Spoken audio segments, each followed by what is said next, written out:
It's live, I guess. Hello, my dear students. Hello. Good morning, all of you. Welcome back to my class. Myself, Saloni Singh, और हम कर रहे हैं आज से बच्चों नया chapter start. That is your chapter number 5, surface chemistry. So I hope you all are really excited for the same. Yes, Saksham, Komal, Vaishali, Shabana, Krisha. Good morning, all of you. Good morning, Harshita. Good morning. Harshita, I guess this is your first class. Shruti, Zishan, Shubh, Vasu, Komal. क्या बात है. So that's good, है ना. सब आए हो तो बड़ा मजा आएगा करने में. चैप्टर के स्टार्टिंग से रहते हो ना तो कोई दिक्कत नहीं होती. और आज तो स्पेशली आपको अटेंड करना चाहिए क्योंकि आज फिजिकल केमिस्ट्री का हम लास्ट चैप्टर स्टार्ट कर रहे हैं कि नहीं. Good morning Saksham. Good morning. Monali is there. Hello बच्चा. रोमिल मैम. सिमरन मैं ही था. Where is your Raj Simran. See Romil का आर और राज का आर और सिमरन. क्या बात है.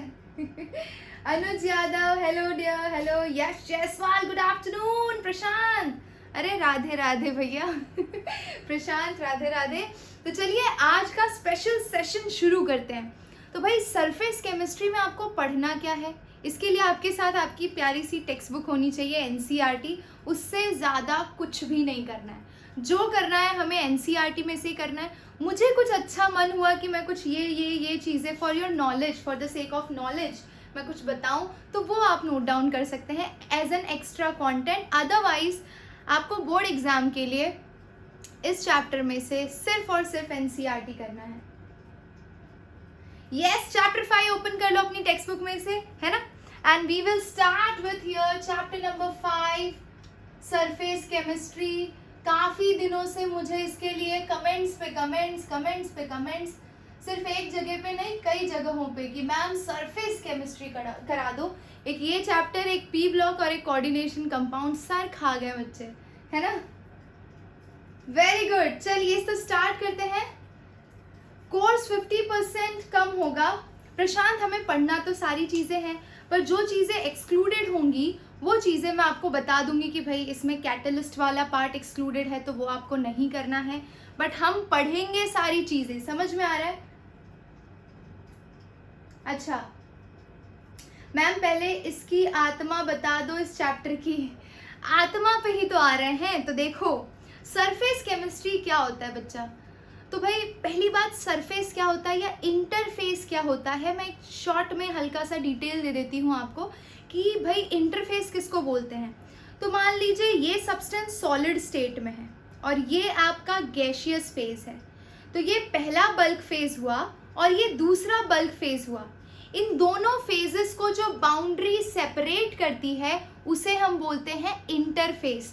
तो ये सॉलिड स्टेट की ये जो बाउंड्री है ये इसे गैशियस फेज से सेपरेट करती है और इसीलिए इसे इंटरफेस या सरफेस बोलते हैं. और इसकी सरफेस पे अब जो कुछ भी होगा that is studied under surface chemistry. यानी all the phenomena which is taking place on the surface of a molecular species that is known as surface chemistry. तो किस तरह से अगर मैं surface phenomena की बात करूं तो मुझे ये बताइए surface phenomena में एक ही चीज़ आती है एड्जॉर्प्शन. और इसी के आजू बाजू पूरा चैप्टर घूम रहा है कि एड्जॉर्प्शन क्या है, कितने तरह के एड्जॉर्प्शन होते हैं, एड्जॉर्प्शन करने वाले कौन से स्पीशीज होते हैं. लेकिन ये सब समझने से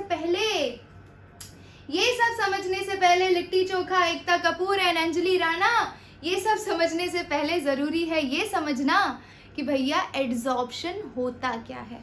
चलिए तो भाई मेरे पास चॉक स्टिक्स हैं बहुत अच्छे. I can give you very good example for this case. Let's take certain chalk stick. ठीक है, चॉक दिखाई दिया आपको, है ना. अच्छा अब इस चॉक पे हम इंक पोर करेंगे. ठीक है बच्चा, इंक पोर करेंगे तो हम ले लेते हैं इस पे ब्लू कलर की इंक. बहुत अच्छे से दिखाई देगी. I hope I am clearly visible. Yes, okay, ठीक है. तो ये पिंक कलर की चॉक और ये रही हमारी ब्लू कलर की इंक. वैसे कायदे से मुझे इसको किसी चीज़ के ऊपर रखना चाहिए था but I am going to pour it drop by drop on its surface. ठीक है, ये देखिए, देखो पोर किया, दिखाई दे रहा है. यस, यू कैन सी ना, व्हाइट बोर्ड वाली साइड पे देखो, बहुत ही बढ़िया। अच्छा, इंक ब्लू कलर की है इसीलिए बहुत आसानी से दिखाई दे रहा है आपको। ओके ओके, चलिए अभी नेक्स्ट स्टेप करते हैं इस एक्सपेरिमेंट का। सो इनको मैंने क्लोज करके रख दिया है और अब मैं ऐसा सोच रही हूँ कि ये जो ब्लू कलर की इंक है ये सिर्फ सरफेस पे है या फिर अंदर तक पहुंच गई है। यस, सबके कमेंट्स विजिबल है, टेंशन मत लीजिए। अरे लग गई है इंक, इंक तो रोज ही लगती है, क्या करना है, रोज मैं वोट दे के आती हूँ। देखो वोट देकर आई हूँ, आज भी वोट देकर आई हूँ। ठीक है, तो अब देखो होगा क्या, ये ड्राई हो चुका है पूरी तरह से। Now I am going to break the chalk. ठीक है, चॉक को तोड़ने जा रही हूँ मैं। जरा सेंटर वाला पार्ट देखो, इसका दिखाई दे रहा है, आई गेस यहाँ पर दिखाई देगा, जूम। हाँ, ये जरा सेंटर वाला पार्ट देखो चौक का। सेंटर से ये कौन से कलर का है, जल्दी बताइए, सेंटर से कौन से कलर का है? एकता, यश, रोमिल, शुभ, कोमल, अरे वाह, पिंक कलर का है। और बाहर से इसका सरफेस कैसा है? बाहर से सरफेस कैसा है इसका? ब्लू कलर का, ऑफ कोर्स, समझ गए ना। तो भैया बाहर के सरफेस पर ही फिनोमिना हो रही है, it is taking place only at the surface and it is not reaching to the bulk of the chalk. Chalk के अंदर के पार्टिकल्स तक तुम्हारा इंक पहुंच ही नहीं पा रहा है, वो सिर्फ सरफेस पर है। अगर तुम्हें बल्क तक पहुंचाना है तो तुम्हें कम से कम 2-3 रातों तक इंक के अंदर इसको डुबा के रखना पड़ेगा, तब जाके वो बल्क तक पहुंचेगा। लेकिन इंस्टेंटली करोगे तो वो सिर्फ सरफेस पर हो रहा है, अंदर नहीं हो रहा है। समझ गए ना। तो भैया एड्सॉर्प्शन बेसिकली है क्या, अब हम इस एग्जाम्पल के बेसिस पर देखते हैं। हम कर रहे हैं सरफेस केमिस्ट्री, तो सरफेस केमिस्ट्री का लिख लीजिए definition. The phenomenon which takes place at the surface or interface rather than bulk,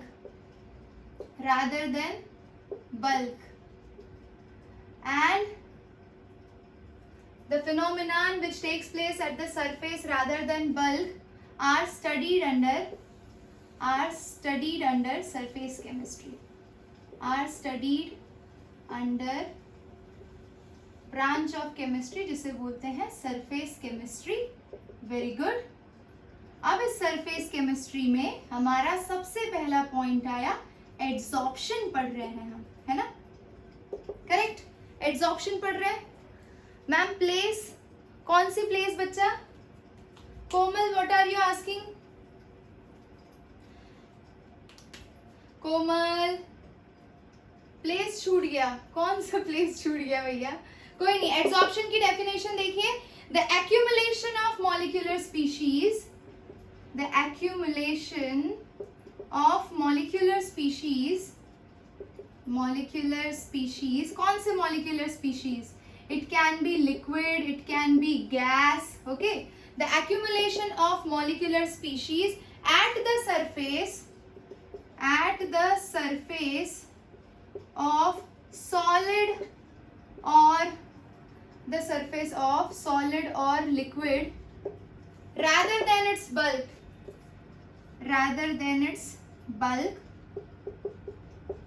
is known as adsorption।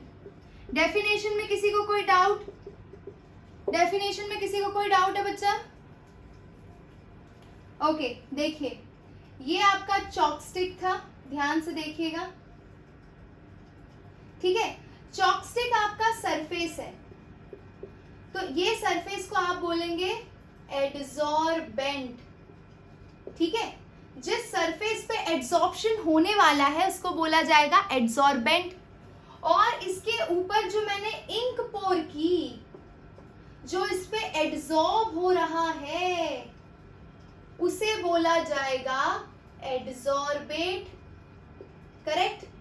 And the phenomena is known as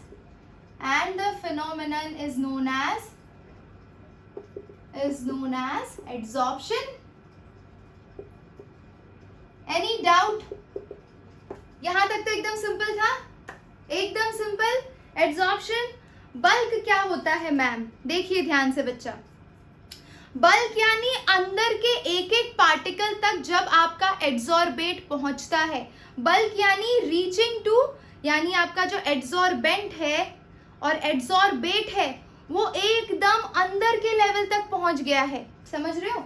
ये वाला जो इंक है अगर ये अंदर के पार्ट में भी चौक के पहुंच गया होता तो हम बोलते इसको बल्क फिनोमिना। जहां पे हर एक पार्टिकल पार्ट ले रहा है उसे हम बल्क फिनोमिना बोलते हैं। जहां पे सिर्फ सरफेस के पार्टिकल पार्ट ले रहे हैं उसे हम बोलेंगे सरफेस फिनोमिना। क्लियर? समझ गए? है ना? आसान था। अच्छा, अब आप पूछोगे कि मैम हमने तो एड्सॉर्प्शन पहली बार सुना है, बचपन से हम एब्जॉर्प्शन पढ़ते आ रहे हैं। कौन सा पढ़ते आ रहे हैं भैया? Absorption, ABSORPTION। आपने जो बताया वो क्या है? ADSORPTION। ठीक है? एड और एब का डिफरेंस है ना? यस, ठीक है, एड और एब का डिफरेंस है। अब एब्जॉर्प्शन क्या होता है भाई? चौक लेने के बाद हाथ में चौक से लिखने का मन कर रहा है बट लिख नहीं सकते इससे। ठीक है, तो एब्जॉर्प्शन क्या हो रहा है, कब हो रहा है? जब मैं इसी चॉक स्टिक को 2-3 रातों तक उस इंक के अंदर डुबा के रखूंगी तो ये अंदर की सरफेस भी इंक से ब्लू हो जाएगी, तब आप इसे क्या बोलेंगे? एब्जॉर्प्शन। लेकिन अगर सिर्फ सरफेस पे हो रही है तो एडजॉर्प्शन। समझ गए? समझ गए ना? दोनों में डिफरेंस सिंपल है। बहुत ही बढ़िया, बहुत ही बढ़िया। तो भाई यहाँ पर आपको क्या ध्यान रखना है? एड्सॉर्बेट और एड्सॉर्बेंट की डेफिनेशन आनी चाहिए आपको। एड्सॉर्बेंट क्या होता है? तो adsorbent, the surface on which adsorption is taking place. Adsorption is taking place. And adsorbate मतलब the molecular species getting adsorbed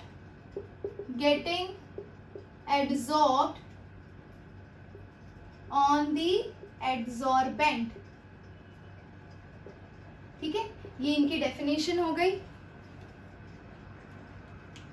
bulk में एब्जॉर्प्शन, सरफेस पे एड्सॉर्प्शन, दोनों का अभी हम डिफरेंस देखेंगे। पहले ये वाला पूरा अच्छे से बढ़िया तरीके से स्क्रीनशॉट ले लो। मैंने आपको बेसिक पॉइंट बताए हैं कि एड्सॉर्प्शन क्या होता है। पहले हम क्या क्या पढ़ेंगे, एक आउटलाइन समझ लो। पहले पढ़ेंगे एड्सॉर्प्शन क्या होता है, सेकेंड हम पढ़ेंगे एड्सॉर्प्शन क्यों होता है, तीसरा हम पढ़ेंगे कि एड्सॉर्प्शन के लिए थर्मोडायनामिकल पैरामीटर्स कैसे होने चाहिए, फिर हम देखेंगे एड्सॉर्प्शन और एब्जॉर्प्शन में डिफरेंस। ठीक है, तो ये सीक्वेंस हम फॉलो करेंगे। तब तक ठंड रखो, है ना? यस हर्षिता, कौन सा लाइन रिपीट करना है भाई? अरे इंक है तुम्हारे पास, तो इंक चौक के सरफेस पे एड्सॉर्ब हो रहा है तो उसे एड्सॉर्बेट बोलेंगे, और जो चीजें जिस सरफेस के ऊपर वो एड्सॉर्ब हो रहा है उसे एड्सॉर्बेंट बोलेंगे। ठीक है, ले लीजिए स्क्रीनशॉट लीजिए जल्दी से। Very good, okay. Yes, where is Vishvita? Vishvita, can I hear you?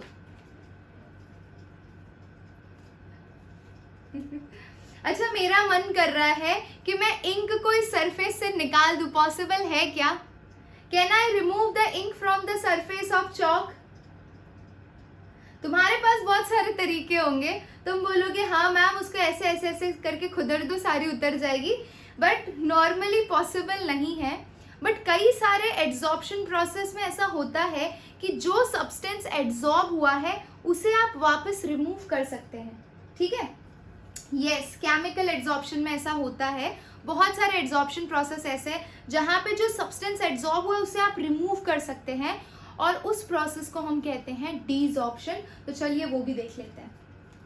Silica gel, अरे बेटा सिलिका जेल में क्या होता है, हम सारे एग्जाम्पल डिस्कस करेंगे, टेंशन मत लीजिए। आ जाते हैं यहाँ पर, देखिए, we will take all the very good examples which we are observing in our daily life all around us, है ना? किसी ने अभी अभी नई पानी की बोतल खरीदी हो या ट्रैवल बैग खरीदा है कोई ऐसा? शबाना, प्रशांत, ईशान, अनिरुद्ध, कोमल, एकता, किसी ने नई बॉटल नहीं खरीदी? अरे नालायक को, क्वारंटीन में हूँ, तुम लोग तो जाके घूम सकते हो ना। क्वारंटीन होने का दर्द मैं समझ सकती हूँ। पता नहीं सिर्फ 14 दिन है या फिर उससे ज्यादा रहना पड़ेगा। You all are free to roam around. See? Okay, चलिए आ जाइए। मैं बाहर ही नहीं जाने देते। अच्छा, मम्मी आपकी बाहर ही नहीं जाने देती। एकता को बुखार है। चलो बहुत ही बढ़िया, यहाँ पर आ जाओ, कुछ एग्जाम्पल्स देखते हैं। आपको एग्जाम्पल सुनने में बड़ा मजा आता है ना? ये देखिए, एग्जाम्पल में सबसे पहला और प्यारा और ब्यूटीफुल एग्जाम्पल ले लेते हैं पाउडर्ड चारकोल का। ठीक है, अब आप बोलोगे मैम चारकोल क्या होता है? हमने नहीं देखा कभी। क्या करते हैं, चारकोल बनाते कैसे, पहले वो बता देती हूँ। तो आपकी जो हड्डियां है ना, हड्डियां, यू हैव योर बोन्स, ठीक है। बोन्स को जब जलाया जाता है, जलाने के बाद उसका फ्रैक्शनल डिस्टिलेशन किया जाता है, तो जो हमें ब्लैक कलर की ऐश मिलती है उसे हम एनिमल चारकोल कहते हैं। ठीक है, वेरी गुड। अगर हमें प्लांट चारकोल चाहिए तो हमें प्लांट को जलाकर जो ऐश बचता है उसे हम यूटिलाइज कर सकते हैं। तो charcoal can be of variety of types, लेकिन एनिमल चारकोल काफ़ी इफेक्टिव होता है। यानी एनिमल्स की हड्डियों को जलाकर जो ऐश जनरेट किया जाता है, that is very effective in absorption process, है ना। निठारी कांड किसी ने सुना था? निठारी कांड, खैर छोड़ो, we will not enter into that. So भाई पाउडर्ड चारकोल है आपके पास। अच्छा, अब देखिए मैं एक एक्सपेरिमेंट करने जा रही हूँ। ये आपके पास कंटेनर है, कंटेनर के अंदर O2, N2, H2 बहुत सारी गैसेस फिल करके रखी है मैंने, और मैंने इस कंटेनर का प्रेशर मेजर किया P1। ठीक है, इस कंटेनर के अंदर बहुत सारी गैसेस हैं और इन गैसेस का प्रेशर मैंने मेजर किया है फिलहाल P1। ठीक है, अब मेरा मन किया कि मैं है ना थोड़ा पाउडर्ड चारकोल, ढक्कन खोल के और थोड़ा सा पाउडर्ड चारकोल इसके अंदर इंसर्ट कर देती हूँ। ठीक है, वापस ढक्कन बंद कर दिया। अब ये मत बोलना मैम ढक्कन खोलते वक्त ही आधा गैस उड़ गया। अज्यूम करो ढक्कन खोलते वक्त आपका गैस बाहर नहीं निकला है, सिर्फ आपने एनिमल चारकोल एक्स्ट्रा ऐड किया है। ठीक है, अब देखते हैं सबको ब्लर हुआ या फिर सिर्फ श्रुति को ब्लर हुआ, जल्दी बता दीजिए। Quick quick quick quick quick. Okay, HD, very good. तो ये देखिए आपके पास है O2, N2, H2, प्रेशर था P1। अब हमने इसके अंदर ऐड कर दिया एनिमल चारकोल। एनिमल चारकोल क्या करेगा बच्चा? अपने सरफेस पर, ये इसका सरफेस है, ये अपने सरफेस पे इन गैसियस मॉलिक्यूल को एब्जॉर्ब कर लेगा। और अगर गैसियस मॉलिक्यूल धीरे धीरे चारकोल के सरफेस पर एब्जॉर्ब होने लगे तो बताइए प्रेशर बढ़ेगा कि घटेगा? बताइए प्रेशर बढ़ेगा कि घटेगा? एकता कपूर, अरे क्या बात है, डिक्रीज होगा। बहुत ही बढ़िया। तो भाई वही चीज ऑब्जर्व की हमने कि भाई पहले तो प्रेशर था P1, एनिमल चारकोल डालने के बाद ही हो गया pressure P2, and it was found that initial pressure was greater than the final pressure. तो एनिमल चारकोल ने अंदर जाकर ऐसा क्या किया? तो एनिमल चारकोल ने बच्चा एड्सॉर्प्शन किया है। समझ गए? समझ गए ना? आसान था, बहुत ही बढ़िया, उम्दा। चलो अब एक और एग्जाम्पल लेते हैं। दूसरा एग्जाम्पल ले लेते हैं हम शुगर का, रॉ शुगर। अभी नया नया मार्केट में तैयार हुआ है। किसी ने शुगर मैन्युफैक्चरिंग की प्रोसेस देखी है? शुगर मैन्युफैक्चरिंग की प्रोसेस देखी है? नहीं देखी? Okay, no problem. सुनो ध्यान से। आपको इतना तो पता है ना कि शुगर बनाने के लिए शुगर केन का यूज किया जाता है। यस, है ना? This you know very well. अच्छा, अब शुगर केन में मोलासिस को कलेक्ट किया जाता है और वो डार्क ब्राउन कलर का लिक्विड होता है बच्चा।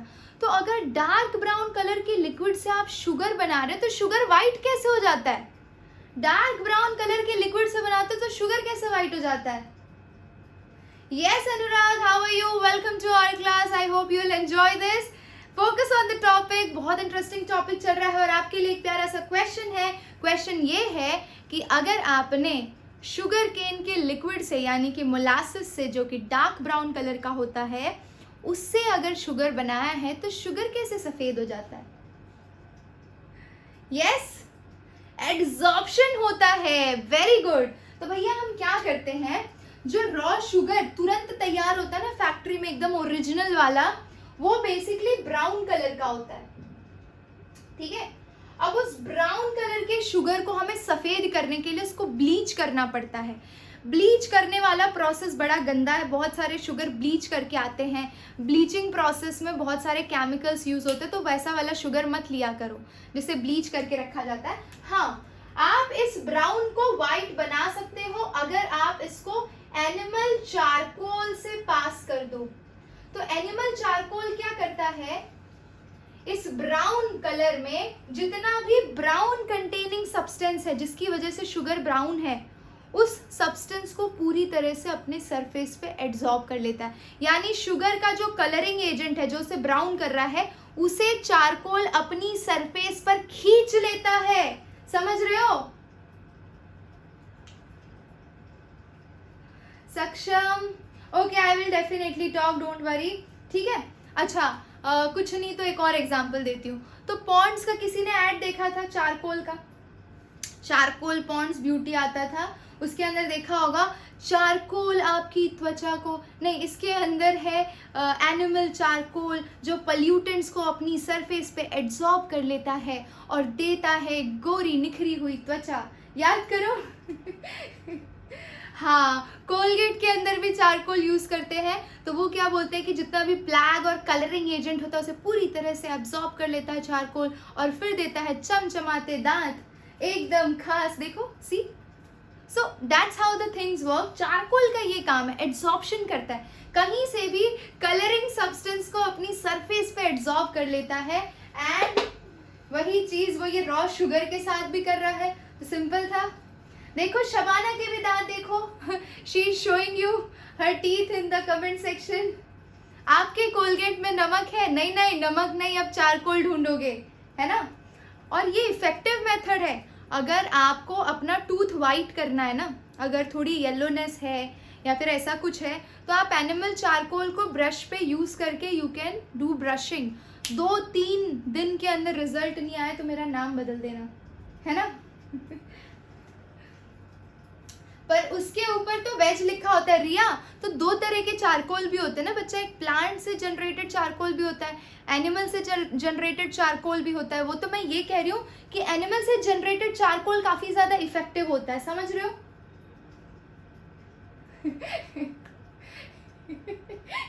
शमशान में जाने की जरूरत नहीं है, पिटाई हो जाएगी तुम लोगों की।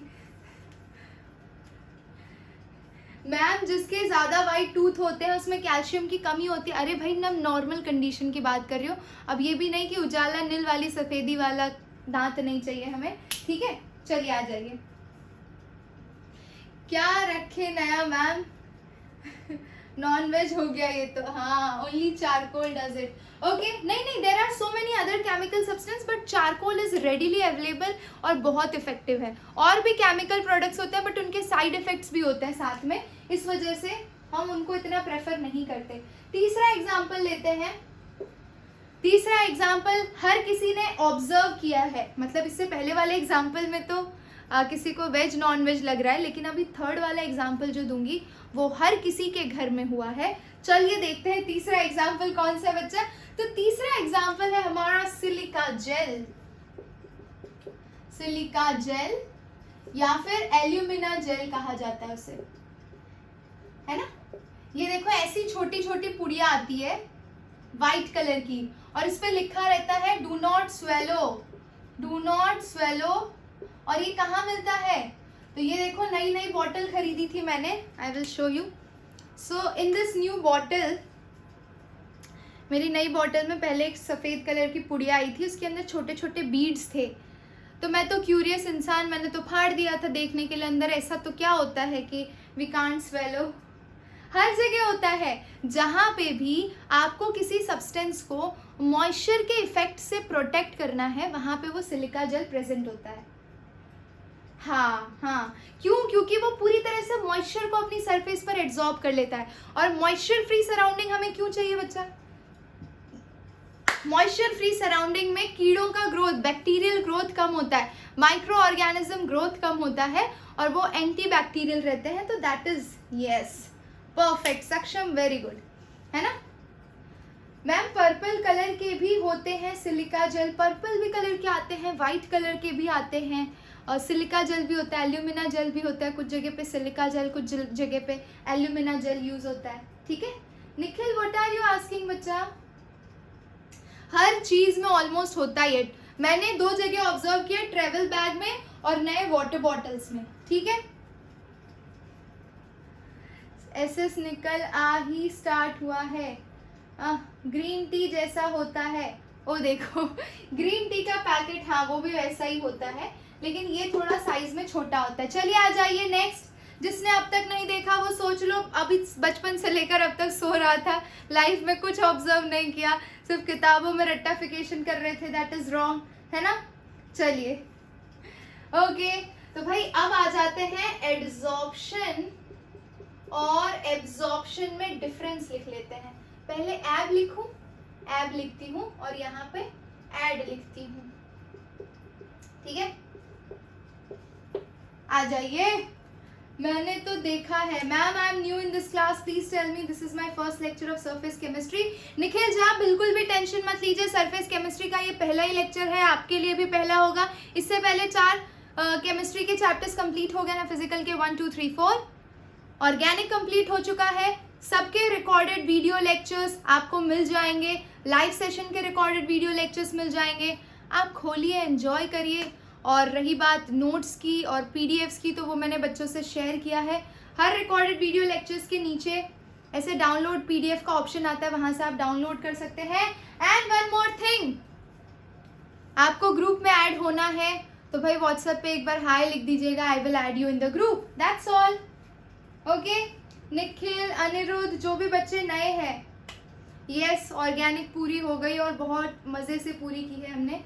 व्हाट्सएप नंबर बता देना भाई तुम लोग ही। ओके तो यहां पर देखिए एब्जॉर्प्शन में क्या करना है। एब्जॉर्प्शन यानी क्या बोलते हैं इसको, एक स्पेसिफिक वर्ड है, yes it is basically uniform distribution of, हाँ uniform distribution of molecular species throughout the surface and bulk, throughout the surface and bulk, correct. जो बल्क पे भी हो रही है, सरफेस पे भी हो रही है, वो है आपका एब्जॉर्प्शन, है ना। ओके और यहां पर देखिए एब्जॉर्प्शन क्या है, it is unequal distribution of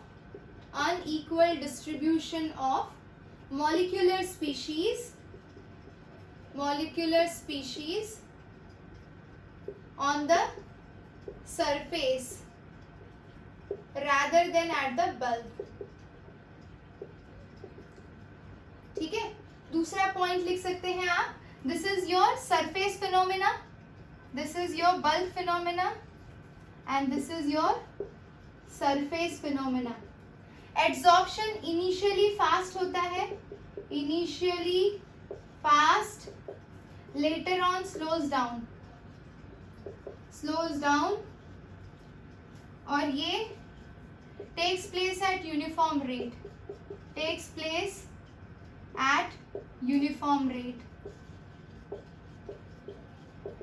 okay yes. काफी कुछ हो गया है यहाँ पर, मैं थोड़ी देर के लिए लिखने के लिए पीछे क्या मुड़ी, यहाँ पर आप लोगों ने आतंक मचा दिया। Ma'am bro ma'am hi, add करेंगे आपको, एडमिन वही है मैम। 3rd एग्जाम रिपीट कीजिए ना, 3rd एग्जाम्पल सिलिका जेल है, सिलिका जेल मॉइस्चर को एब्जॉर्ब करता है, तो सिलिका जेल एब्जॉर्ब मॉइस्चर, तो कहीं पे भी मॉइस्चर होगा ना, वहां पे अगर आप सिलिका जेल की पुड़िया रख दोगे, वो मॉइस्चर को पूरी तरह से अपने सरफेस पे एब्जॉर्ब कर लेगा, keeping the surface free from moisture. Okay yes done.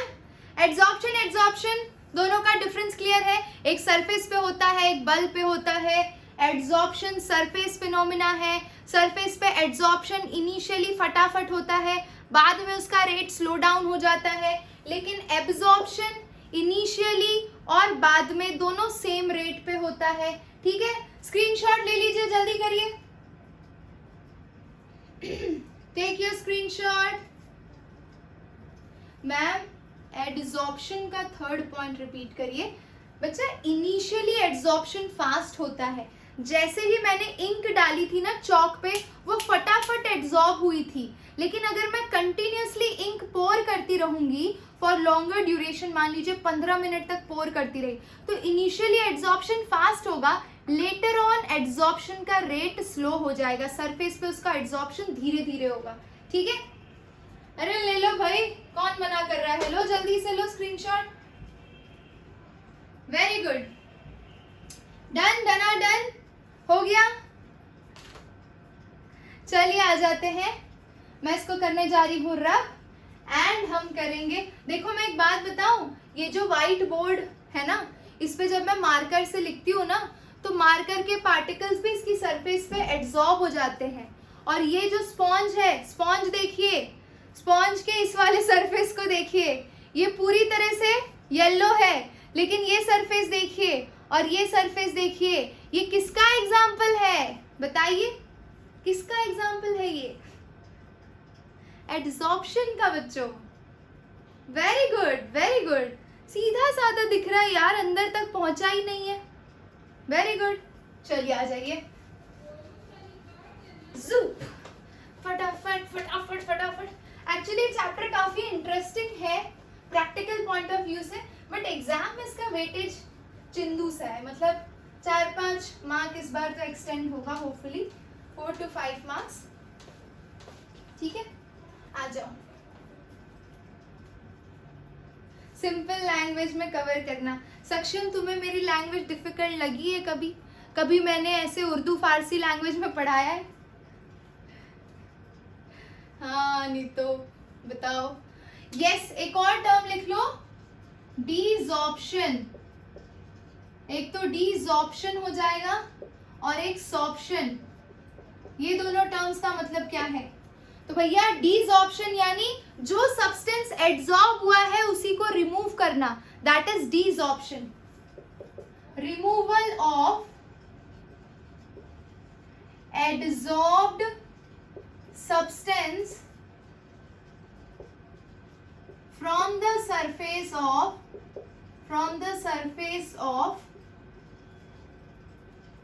adsorbent। Adsorbent की सरफेस से एड्सॉर्बेट को निकाल दो तो उसे डीसॉर्प्शन बोलते हैं। Correct, very good very good. Yes, and sorption मतलब when adsorption and absorption both takes place simultaneously,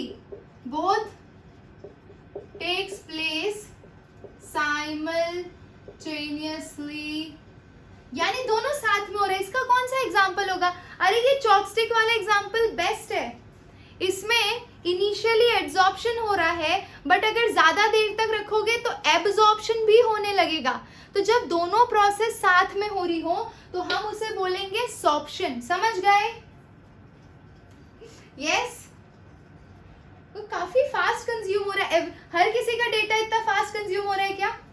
सक्षम का तो बेचारा लगता है 3-4 पैकेट कुरकुरे खाएगा तब कवर होगा।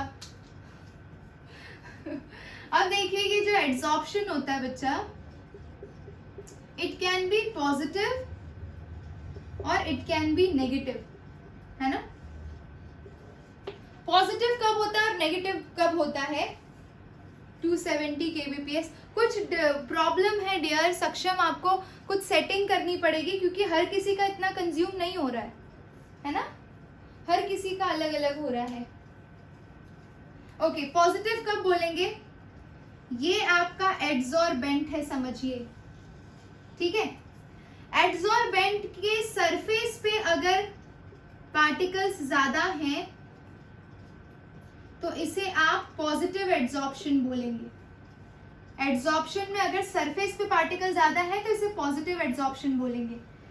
और अगर सरफेस की जगह बल्क में क्वांटिटी थोड़ी सी ज्यादा बढ़ गई है, सरफेस पर भी है लेकिन सरफेस के कंपेयर में बल्क में क्वांटिटी ज्यादा है, तो उसे नेगेटिव एड्सॉर्प्शन बोलेंगे। नेगेटिव एड्सॉर्प्शन की जगह उसे एब्जॉर्प्शन ही बोल दे तो ज्यादा अच्छा रहेगा। और एब्जॉर्प्शन से भी ज्यादा अच्छा टर्म है सॉर्प्शन। समझ रहे हो, क्योंकि इस पे एब्जॉर्प्शन भी हो रहा है और एब्जॉर्प्शन भी हो रहा है। समझ रहे हो क्या बोला मैंने? आसान भाषा में समझो तो एड्सॉर्प्शन यानी सरफेस फिनोमेना।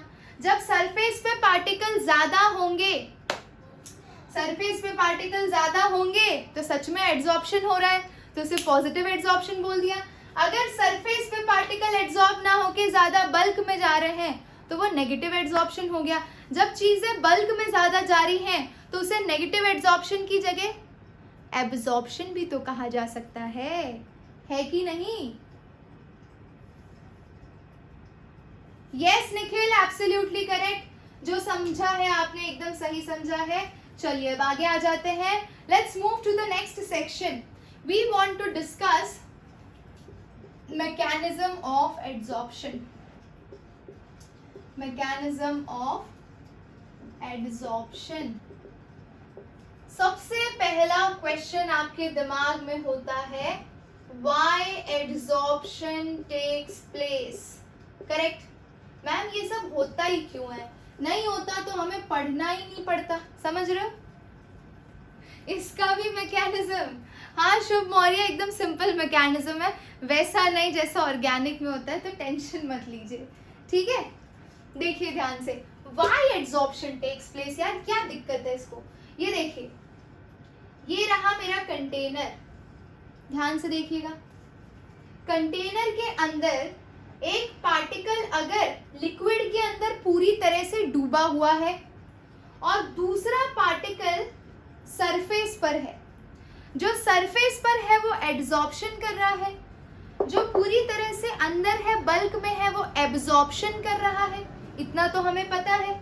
तो जो पार्टिकल अंदर है बच्चा, उसके ऊपर चारों तरफ से इक्वल फोर्स ऑफ अट्रैक्शन लग रहा है। इधर से भी खींच रहा है कोई, इधर से भी खींच रहा है, ऊपर नीचे दाएं बाएं चारों तरफ से बराबर की फोर्स ऑफ अट्रैक्शन लग रही है। ठीक है, लेकिन ये जो बेचारा सरफेस पर है, उसका नीचे वाला हिस्सा ही सिर्फ इंटरैक्शन में है, ऊपर वाले हिस्से पे कोई फोर्स नहीं लग रहा। ये वाला हिस्सा इसका खाली है और नीचे इसके ऊपर फोर्स लग रहा है। समझ रहे हो? ऊपर वाला फोर्स इस लिक्विड के फोर्स के इक्विवेलेंट नहीं होगा ना रोमिल। ठीक है, आई डू अंडरस्टैंड कि here we have gaseous phase, gas भी कुछ फोर्स एक्सर्ट करता होगा, but the force of attraction is not equivalent to what exerted by the liquid particles. Getting it? समझ रहे हो? तो अब हो क्या रहा है, इस पर्टिकुलर पार्टिकल पे there is presence of unbalanced forces. ठीक है, और अगर इसके पास अनबैलेंस्ड फोर्सेस हैं तो ये क्या करेगा, अपने फोर्स को बैलेंस आउट करने के लिए बाहर से लोगों को अट्रैक्ट करेगा। चल तू भी आ जा, चल तू भी आ जा, चल तू भी आ जा। समझ रहे हो? ठीक है, और इसी अट्रैक्शन के चक्कर में ये एड्सॉर्प्शन कर लेगा। Getting it? तो एड्सॉर्प्शन होता क्यों है?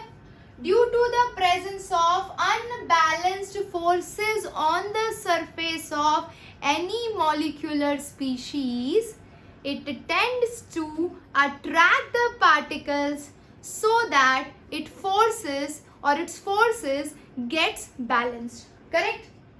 हाँ, और नहीं तो क्या। ये देखो एकदम बैलेंस्ड टीम है। यहाँ पे अगर आपका पलड़ा थोड़ा सा भी वीक पड़ा तो आप अपने दोस्तों को बुलाओगे, चल तू भी आ जा, तू भी आ जा, तू भी आ जा, फाइटिंग करनी है कि नहीं? हमें भी स्ट्रांग बनना है। तो एड्सॉर्प्शन ने कायदे से कोई गलत काम नहीं किया है, वही काम किया जो ह्यूमन बीइंग्स करते हैं। हाँ, फाइटिंग करनी है भाई। अनबैलेंस फोर्सेस है तो अनबैलेंस फोर्सेस को बैलेंस करने के लिए इट अंडरगो एड्सॉर्प्शन। सिंपल था, आसान था ना? कोई दिक्कत हुई प्रशांत मीना? कैसे हो बालक? नहीं। अब देखो, अब एक और चीज है, अनबैलेंस्ड फोर्सेस के अलावा कई बार इनके पास अनसैटिस्फाइड वैलेंसीज भी होती है, अनसैटिस्फाइड वैलेंसी भी होती है। मेरे कहने का मतलब क्या है, ध्यान से सुनना। मान लो मेरे पास कैंडियम, टाइटेनियम, वेनेडियम, क्रोमियम, मैंगनीज ले लो। मैंगनीज कौन सा एलिमेंट है, S block, P block, transition या इनर ट्रांजिशन? कमेंट सेक्शन में बताइए, कमेंट सेक्शन में जल्दी बताइए। 1 2 3 go, I am waiting for your response. अरे डी ब्लॉक एलिमेंट है, ट्रांजिशन एलिमेंट है, वेरी गुड। ट्रांजिशन एलिमेंट है तो हमें इसका कॉन्फ़िगरेशन पता है, 4s2 3d5 होता है, यानी इसके पास my dear students 5 unpaired electron है। और इन 5 अनपेयर्ड इलेक्ट्रॉन की प्रेजेंस की वजह से, सोचो 5 अनपेयर्ड इलेक्ट्रॉन है, सबको पेयरिंग करनी होती है भाई, सबको स्टेबिलिटी चाहिए, तो ये अनपेयर्ड इलेक्ट्रॉन्स की वजह से भी ये एड्सॉर्प्शन करते हैं। तो भाई इसका मतलब क्या हुआ, आपने अब तक जितने भी कैटलिस्ट पढ़े होंगे, जैसे कि निकल है, प्लैटिनम है, पैलेडियम है, हाइड्रोजनेशन की प्रोसेस में यूज़ करते हैं, पिटिपिडिनी, निकल, प्लैटिनम, पैलेडियम, तो ये सारे एलिमेंट्स डी ब्लॉक से ही तो बिलोंग करते हैं। और ये सब किसकी तरह यूज होते हैं, कैटलिस्ट की तरह। कैटलिस्ट क्या करता है, अपने सरफेस पे एड्सॉर्प्शन करता है, समझ रहे हो, एड्सॉर्प्शन करता है, डिसॉर्प्शन करता है। कुछ समझ में आ रहा है? कोमल को समझ में आ रहा है मैम, हमें एकदम अच्छे से समझ में आ रहा है। श्रुति सिंह, नहीं मैम नहीं आ रहा है, कोई दिक्कत नहीं है, रिपीट करते हैं, ठीक है। ध्यान से सुनिएगा, अनबैलेंस्ड फोर्सेस के अलावा मैं दूसरे लैंग्वेज में चीज़ों को समझा रही हूँ, ठीक है। तो मेरे पास ये एक ट्रांजिशन मेटल है जिसका नाम है मैंगनीज है। मैंगनीज के पास 5 अनपेयर्ड इलेक्ट्रॉन है। अगर इसके पास 5 अनपेयर्ड इलेक्ट्रॉन है तो ये चाहेगा खुद को स्टेबल करना। खुद को स्टेबल करने के लिए ये 5 ऐसे स्पीशीज को अपनी तरफ खींचेगा जिनके पास एक एक इलेक्ट्रॉन हो, है कि नहीं? खींचेगा कि नहीं खींचेगा? अरे भैया तुम लोगों का नेट इशू हाँ, तो इसके पास 5 इलेक्ट्रॉन है, तो ये 5 ऐसे स्पीशीज को खींचेगा जिनके पास एक एक इलेक्ट्रॉन है, ताकि पेयरिंग हो जाए, पेयरिंग हो जाए, और पेयरिंग होगी तो वो स्टेबल हो जाएगा, ठीक है। यानी कि उसके सरफेस पे अनसैटिस्फाइड वैलेंसी थी, जिसे सेटिस्फाई करने के लिए इसने दूसरे लोगों को खींचा अपनी सरफेस पर एड्सॉर्ब होने के लिए। समझ रहे हो? समझे कि नहीं समझे?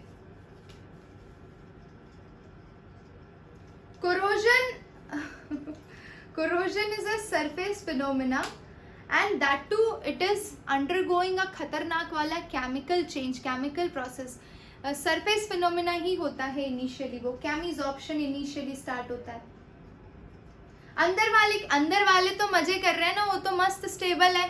जो तकलीफ होती है बाहर वालों को होती है, जिनके ऊपर अनबैलेंस्ड फोर्स या फिर अनसैटिस्फाइड वैलेंसी होती है, वही एड्सॉर्प्शन करते हैं। खत्म? समझ गए? किसी को कोई डाउट यहां तक?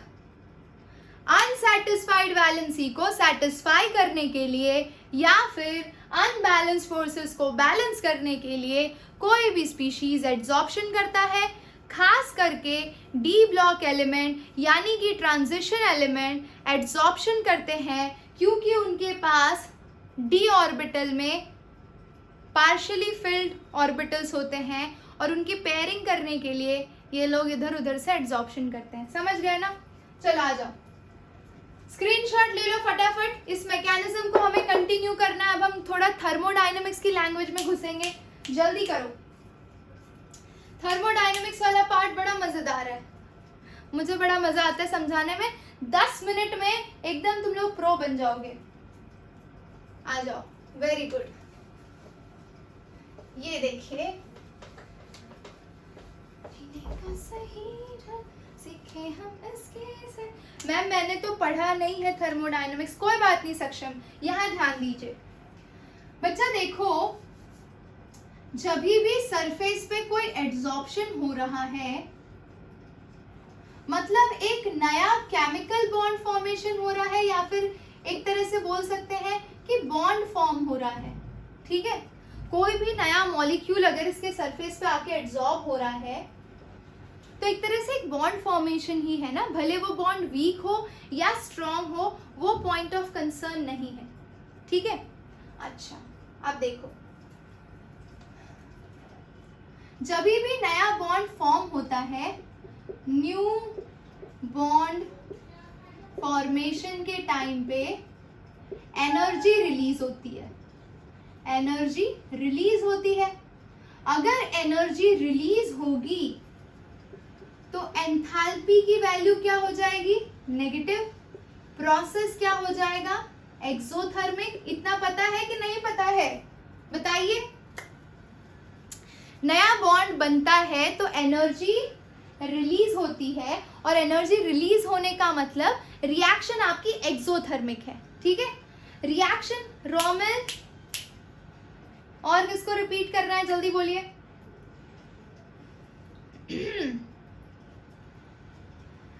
प्रशांत मैम, जिसमें बोलो मैं हूं।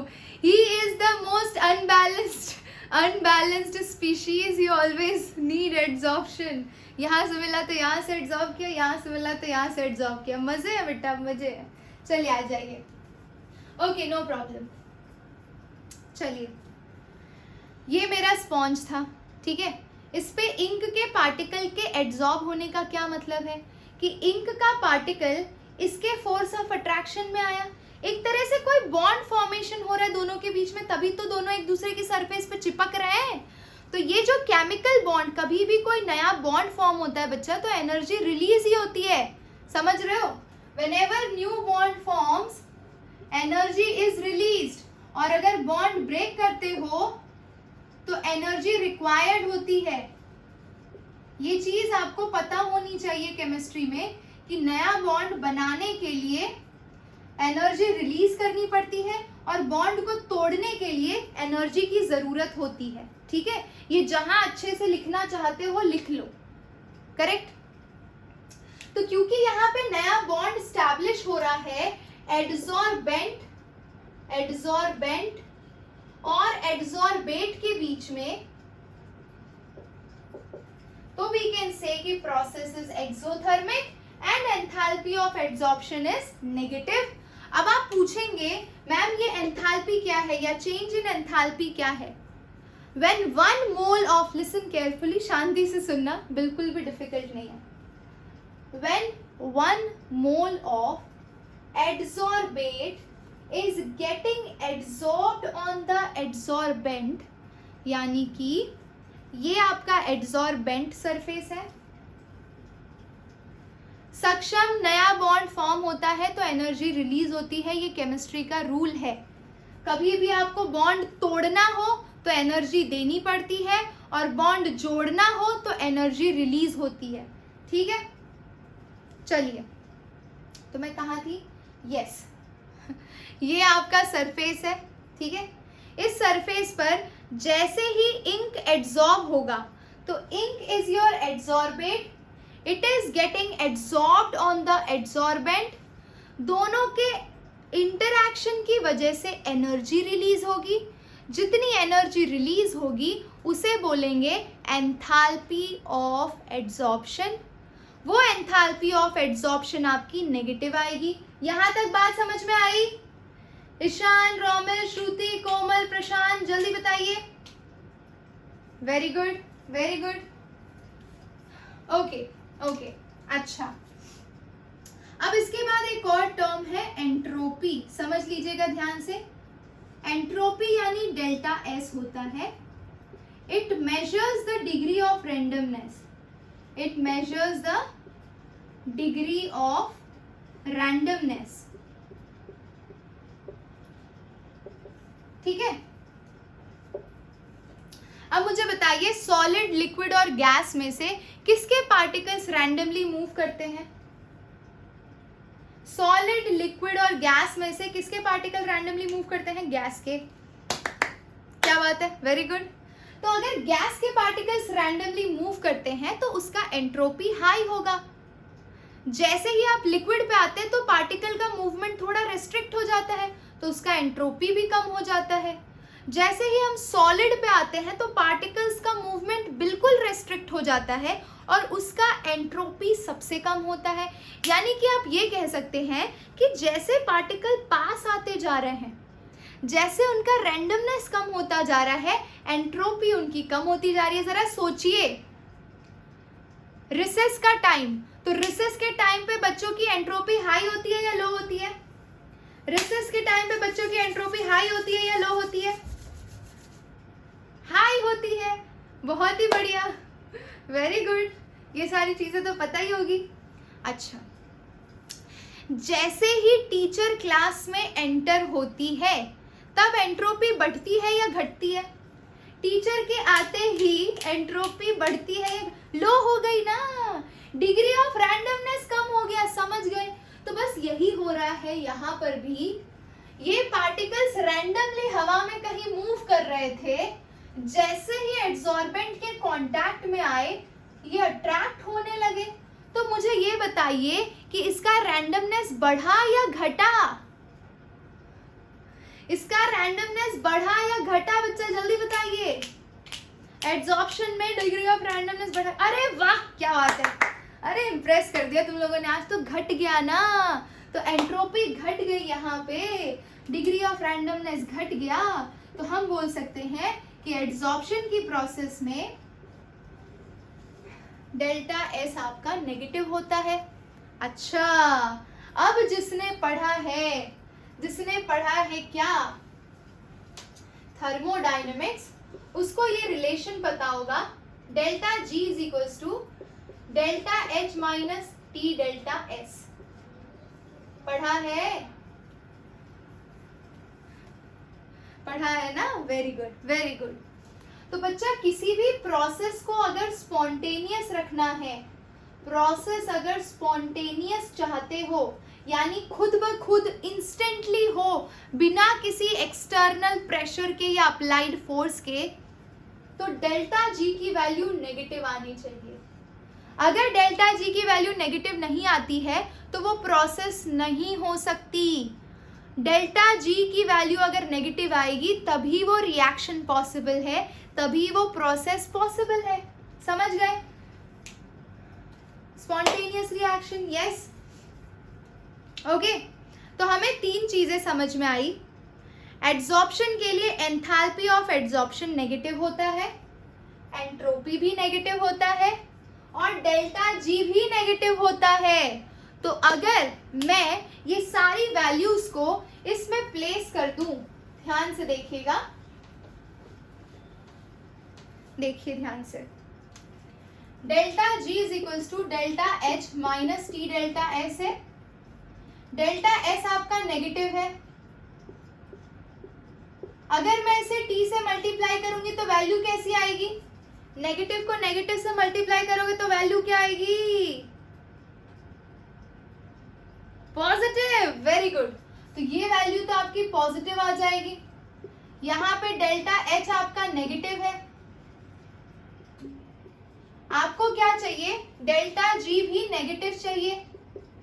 डेल्टा जी मुझे नेगेटिव चाहिए, हमारा टी डेल्टा एस पॉजिटिव आ गया है, ये वाला हिस्सा आपका नेगेटिव है, तो there are chances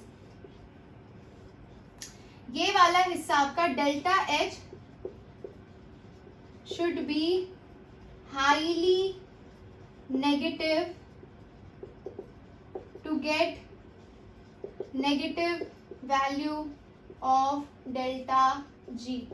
delta G अगर आपको नेगेटिव चाहिए तो आपका एंथैल्पी बहुत ही ज्यादा नेगेटिव होना चाहिए। अगर ये पॉजिटिव वाली वैल्यू बड़ी हो गई ना, अगर टी डेल्टा एस वाली वैल्यू बड़ी हो गई तो डेल्टा जी पॉजिटिव हो जाएगा। समझ रहे हो? हाँ, एग्जैक्टली। तो ये चीज समझनी है कि आपका एंथैल्पी ऑफ एड्सॉर्प्शन बहुत ही ज्यादा नेगेटिव होना चाहिए ताकि इसके इन्फ्लुएंस में आकर डेल्टा जी आपका पॉजिटिव ना हो जाए। समझ गए? समझ गए तो बोलो हाँ, बोलो जय माता दी। करेक्ट श्रुति। अगर डेल्टा जी आपका पॉजिटिव आ गया तो एड्सॉर्प्शन नहीं होगा, कोई भी फिनोमेना नहीं होगी, नॉट ओनली एड्सॉर्प्शन, पूरी केमिस्ट्री में कोई भी रिएक्शन नहीं होगी।